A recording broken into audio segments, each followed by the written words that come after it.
प्रतिबिंब।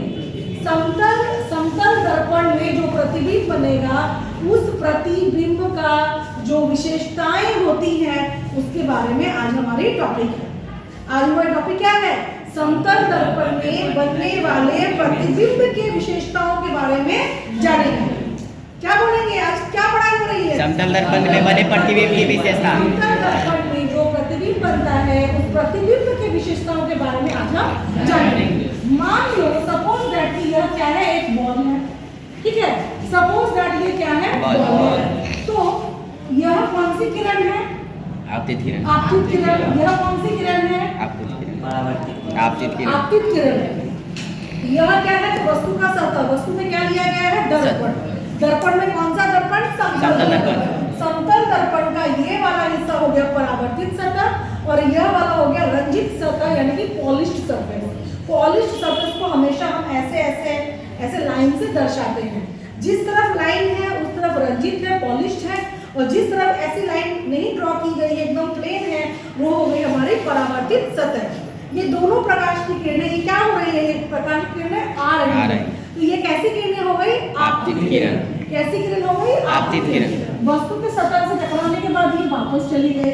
ये भी वस्तु के सतह से टकराने के बाद ये वापस चली गई। तो यह कौन सी किरण थी? परावर्तित किरण। यह कौन सी किरण थी? परावर्तित किरण। परावर्तित किरण थी। अब समतल दर्पण में यह परावर्तित किरणें मिलती नहीं है। परावर्तित किरणें मिलती नहीं है। परावर्तित किरणें ही तो परावर्तित किरणों को अगर हम पीछे बढ़ाएं तो आपको लगेगा कि किसी बिंदु पर मिलने का यह क्या कर रही है? आभास कर रही है। क्या कर रही है? आभास कर रही है ना। ऐसी प्रतिबिंब, कैसी प्रतिबिंब? तो ऐसी प्रतिबिंब जो परावर्तित किरणों के मिलने के आभास से बनती है। ऐसी प्रतिबिंब जो परावर्तित किरणों के मिलने के आभास से बनती है उसे हम कैसी प्रतिबिंब कहते हैं? काल्पनिक। काल्पनिक। उसको हम इंग्लिश में क्या बोलेंगे बेटा? वर्चुअल। क्या बोलेंगे? Virtual image. तो पहला पॉइंट आपको मिल गया। आज हमारी चैप्टर 1 में जो लाइट रिफ्लेक्शन चैप्टर है उसमें हम क्या पढ़ रहे हैं? तो properties of image formed in flat mirror. मतलब कि समतल दर्पण में जो प्रतिबिंब बन रहा है उस प्रतिबिंब के कुछ गुण, कुछ विशेषताओं के बारे में हम जान रहे हैं। तो पिक्चर से आप साफ ही देख रहे हो, जब भी हम रे डायग्राम बनाएंगे तो हमेशा दो किरण लेंगे। दो किरणों का वहां पे उल्लेख होगा। इसलिए मैंने यहाँ पे दो आपतित किरण बनाई। वस्तु के सतह से टकराने के बाद ये वापस चली गई। तो यहाँ तो कौन सी हो गई? परावर्तित किरण हो गई। क्या परावर्तित किरण कहीं मिल रही है? नहीं, परावर्तित किरण मिल नहीं रही है। लेकिन यह इस लाइन को, परावर्तित किरणों की लाइन को अगर पीछे हमने एक्सटेंड किया है, बढ़ाया है, तो ये मिलने का एक आभास कर रही है। तो ऐसी प्रतिबिंब जो परावर्तित किरणों के मिलने के आभास से बनती है उसे हम कहते हैं आभासी प्रतिबिंब और हम कहते हैं काल्पनिक प्रतिबिंब। ठीक है। इंग्लिश में हम क्या बोलेंगे? Virtual image. तो पहला पॉइंट हमें मिल गया कि जो प्रतिबिंब समतल दर्पण में बनती है वो कैसी होती है? वो काल्पनिक प्रतिबिंब होती है। क्लियर? कोई दिक्कत नहीं। अगर कोई पूछ ले कि भैया काल्पनिक प्रतिबिंब से आप क्या समझते हो, तो आप इतना बोल सकते हो कि ऐसा प्रतिबिंब जो कि परावर्तित किरणों के मिलने के आभास से बनती है, जैसे कि यहाँ पे डायग्राम में, पिक्चर में शो हो रहा है, उसे हम क्या बोलेंगे? आदित्य क्या बोलेंगे? काल्पनिक प्रतिबिंब। ठीक है, चलो काल्पनिक बोल सकते हैं, आभासी बोल सकते हैं। सेकेंड वन, अब देखिए समतल दर्पण में बनने वाला, कहाँ? तो समतल दर्पण में, पूरा शब्द बोलिए, समतल दर्पण में बनने वाला जो प्रतिबिंब है वो दर्पण के पीछे बनता है। दर्पण के पीछे बनता है। आगे बनता तो परावर्तित सतह के इस साइड बनता है। क्योंकि यह लाइन के पीछे है तो ये अंडरस्टूड है कि समतल दर्पण में जो प्रतिबिंब है, पहला पॉइंट क्या है कि वह काल्पनिक है, वो आभासी है, वो वर्चुअल है। अंडरस्टूड। दूसरा पॉइंट क्या है कि वो कहाँ बनता है? दर्पण के पीछे। दर्पण के पीछे। तो हम लिख सकते हैं बिहाइंड, हाँ, behind the mirror, behind the flat mirror. समतल दर्पण के कहाँ बनता है? पीछे बनता है। क्लियर, समतल दर्पण के पीछे बनता है। तीसरा पॉइंट हो गया, सुनिएगा ध्यान से, क्योंकि यह समतल दर्पण के पीछे बनता है इसीलिए इसको पर्दे पर उठाया नहीं जा सकता। इसको पर्दे पर उठाया नहीं जा सकता। पर्दे पर उठाया कैसे इमेजेस को जा सकता है? वास्तविक जो प्रतिबिंब होती है उनको पर्दे पर उठाया जा सकता है, लेकिन इस प्रतिबिंब को पर्दे पर उठाया नहीं जा सकता। कोई पूछेगा पर्दे पर उठाया क्यों नहीं जा सकता, तो आप बोलोगे क्योंकि यह मिरर के पीछे बनता है, मिरर के पीछे बनता है। तो तीसरा पॉइंट क्या हुआ कि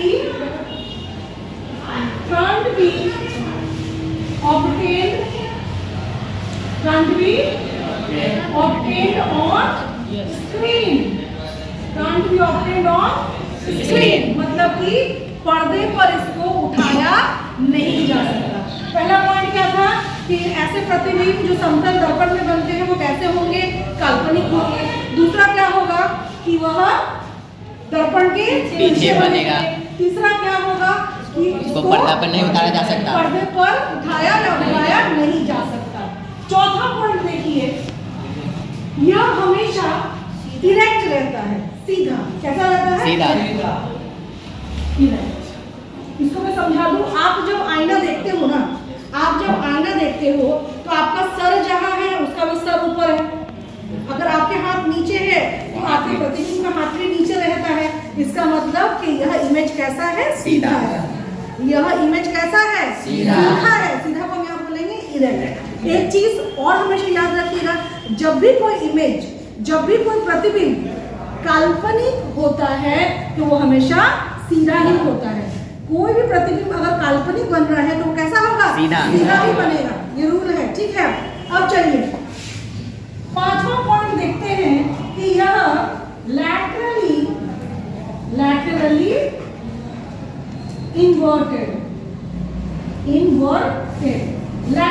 इन्वर्टेड होते हैं। पांचवा पॉइंट क्या है कि जो प्रतिबिंब बनता है समतल दर्पण में, जो प्रतिबिंब बनता है वो पार्श्व उल्टा होता है। पार्श्व उल्टा, लैटरली इन्वर्टेड का हिंदी होता है पार्श्व उल्टा। पार्श्व उल्टा का मतलब क्या होता है? जैसे कि मान के चलो कि मेरे सामने एक आईना रखी हुई है, ये आप लोग भी अपने घर में करके देख सकते हो, रोज करते हो लेकिन आज मुझे स्पेशली करके देखना। फॉर एग्जाम्पल, अगर मैं आईने में खड़ी हूँ और तुम मेरे सामने हो तो ये हैंड मेरा कौन सा है? राइट या लेफ्ट? राइट है। तो जब मैं अपना राइट हैंड उठाती हूँ, जब मैं अपना राइट हैंड उठाती हूँ तो जो सामने इसका भी ये हैंड उठता है, इस साइड वाला, लेकिन इस साइड में तो ये लेफ्ट हो जाएगा ना। समझ रहे हो? इससे हम क्या बोलेंगे? पार्श्व उल्टा।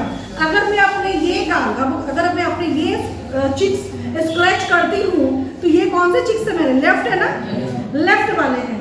तो जो दर्पण में जो प्रतिबिंब बनेगा, समतल दर्पण में जो प्रतिबिंब बनेगा वो भी इसी गाल को स्क्रैच करेगा, लेकिन मेरा लेफ्ट है लेकिन उसका क्या होगा? राइट होगा। तो ऐसे जो उल्टा होता है ना, लेफ्ट का राइट और राइट का लेफ्ट, इसे हम बोलेंगे पार्श्व उल्टा, यानी कि लैटरली इन्वर्टेड। पार्श्व उल्टा को क्या बोलेंगे? Laterally inverted. लैटरली इन्वर्टेड का सिर्फ इतना मतलब होता है कि लेफ्ट की चीजें राइट में और जैसे कि मैंने राइट हैंड अगर मैं उठा रही हूँ तो उसका यही हाथ उठेगा, जबकि ये मेरा राइट है, उस साइड से तो वो उसका लेफ्ट है ना। अंडरस्टूड? तो राइट लेफ्ट, लेफ्ट राइट, ठीक है, ऐसा उल्टा हो जाता है। तो उसे हम इंग्लिश में कहते हैं लैटरली इन्वर्टेड या पार्श्व उल्टा, ठीक है। अब 6 पॉइंट देखिए, 6 पॉइंट है कि image and object size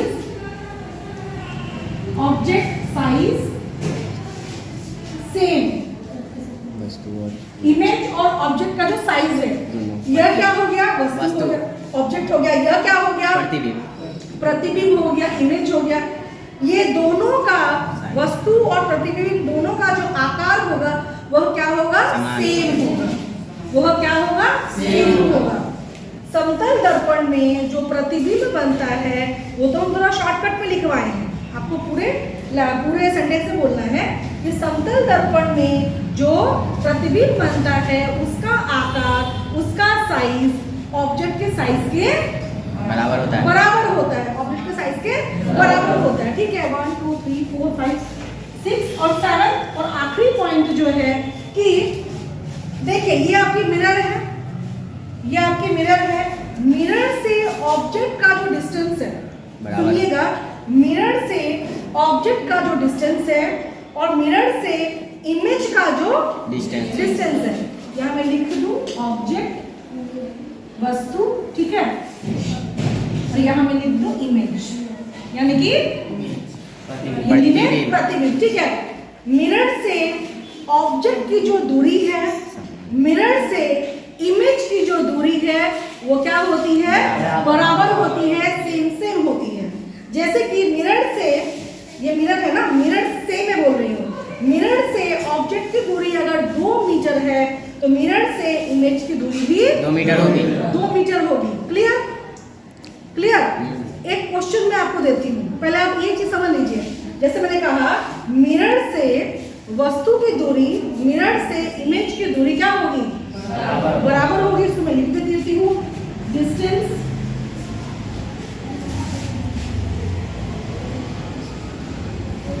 distance of object and image from किससे? तो फ्रॉम मिरर से, यानी कि दर्पण से। Distance of object and image from mirror is same. दर्पण से, हिंदी में समझ लीजिए, दर्पण से वस्तु की दूरी और दर्पण से प्रतिबिंब की दूरी हमेशा क्या होती है? बराबर होती है। अगर प्रश्न में यह पूछे कि प्रतिबिंब जो है समतल दर्पण से प्रतिबिंब की दूरी 3 मीटर है, तो वस्तु की दूरी कितनी होगी? 3 मीटर। 3 मीटर कहाँ से? तो दर्पण से। अब क्वेश्चन सुनिए, अगर मैंने ये बोला कि ऑब्जेक्ट की दूरी, सुनिएगा ध्यान से, ऑब्जेक्ट की दूरी ये आपके दर्पण से, ऑब्जेक्ट की दूरी दर्पण से 3 मीटर है। मैंने क्या बोला? ऑब्जेक्ट की दूरी दर्पण से 3 मीटर है, तो ऑब्जेक्ट और इमेज की कुल दूरी कितनी होगी? 6 metre. 6 metre. Very good, 6 metre. यहाँ से 3 और यहाँ से 3, 6। मेरा क्वेश्चन था, सुनिएगा, आप कंफ्यूज कर रहे हैं, सुनिएगा। मैंने कहा कि वस्तु की दूरी अगर समतल दर्पण से 3 मीटर है तो वस्तु और प्रतिबिंब की कुल दूरी कितनी होगी? 6 होगी। क्लियर? अगर मैंने बोला कि वस्तु दर्पण से 1 मीटर दूरी में है, दर्पण से 1 मीटर दूरी में है, तो प्रतिबिंब दर्पण से कितने मीटर दूरी होगी? 1 मीटर। दर्पण से ना, शब्दों का ख्याल रखिए, एग्जाम में ऐसा ही ट्विस्ट मारता है। अगर मैंने बोला कि अगर मैं दर्पण से, सुनिएगा तीसरा क्वेश्चन, अगर मैं दर्पण से मेरी दूरी फिलहाल अभी 3 मीटर है, दर्पण से मेरी दूरी 3 मीटर है, और उसके बाद मैं 1 मीटर की दूरी और पास जाती हूँ, दर्पण के पास आ रही हूँ, ठीक है, तो मैं वस्तु हूँ, वस्तु और प्रतिबिंब के भी कितनी दूरी होगी? 4 मीटर। Very good. ठीक है, चलिए लिखिए इसको अच्छे से।